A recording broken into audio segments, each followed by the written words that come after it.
Since the first 3 chapters have come out, I think some people are pretty confused with the updates timeline. So this video will explain the timeline of when the Awakened has attacked and what the future possibly could be. The very first sighting is when we first were shown the symbol of the Awakened Calamity. It shows 2 towers looking at it. Over time, we have had a little bit of updates, but the main one is the trailer. In the beginning, it looks like the map Scorched Passage, because of the 2 statues. Now this confused me because this is a direct change of scene where it goes from a red map to a dark and purple light while raining. However, we can figure out what's going on by using the Chapter 3 map. In the sky, we can see a triangle symbol, and in the Scorched Passage, we see the same thing. It most likely means that these 2 maps are connected or linked. So, what I believe is that the GDA army fought in Scorched Passage against the Awakened army, but lost and the army has come to Earth. Now, how was Scorched Passage able to link with Earth? Believe it or not, it had something to do with Dr. Zenon's sacrifice. If you didn't know, Dr. Zenon sacrificed Dr. M to Calamity, and Calamity has been summoned to roam over Earth. However, that doesn't mean that Calamity wasn't allowed to attack Dr. Zenon. We see the minions attacking her army, and you would think that Calamity wouldn't attack her seeing that she summoned him. To be fair, he is a demon. This also means that Calamity minions are everywhere, not just the map and her base. What this summon did was open a portal to Scorched Passage, because since Calamity was named as a god, if he was able to enter Earth, then there would be an open portal to enter or to leave for everyone. And the worst part is that we actually never closed the portal, which is why we were able to enter the map, but the GDA failed against the army in Scorched Passage, now able to roam Earth. That's why there's hands and human heads everywhere. Realistically, if we were to open a portal to hell, the whole world would be doomed, so everywhere would be chaotic, which is why the Awakened maps are so destroyed. It also explains why the Void Orbs have Calamity symbols, because they have been taken over when Void left them behind.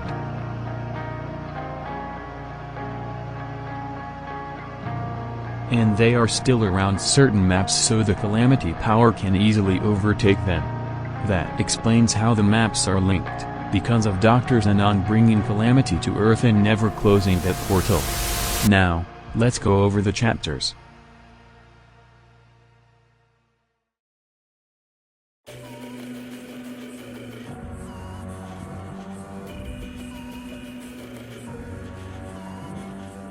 Chapter 1 obviously shows that the Calamity has started spreading over Earth.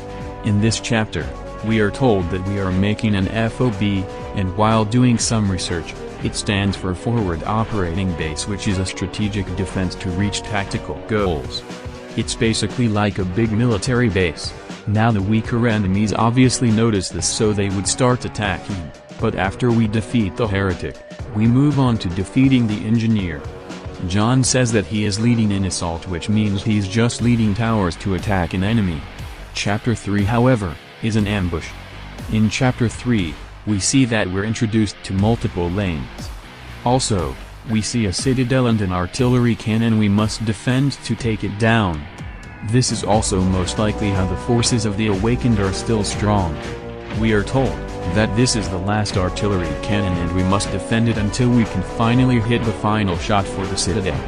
Progressively, the waves get more and more chaotic until Corrupted Eradicator Mark II shows up to finish the job. It is why there's so many enemies and tanks. As we keep shooting the building, more and more enemies are introduced, and it also bring in the Ravager, the Striker, and the Contemptor, and finally bring in the final boss, Corrupted Eradicator Mark II. Now, how did he revive? I'll explain in my future theory, since we don't need to worry about it much. But after we took out the citadel, it falls into the lava, leaving the Calamity portal open, but weak. Now, what will be in Chapter 4? Chapter 4 is the final map that will finally end the war, meaning that Corrupted Apex Predator and the Awakened Leader will both be in the final chapter. Unfortunately, we don't get a lot of information about what the Chapter 4 map could be.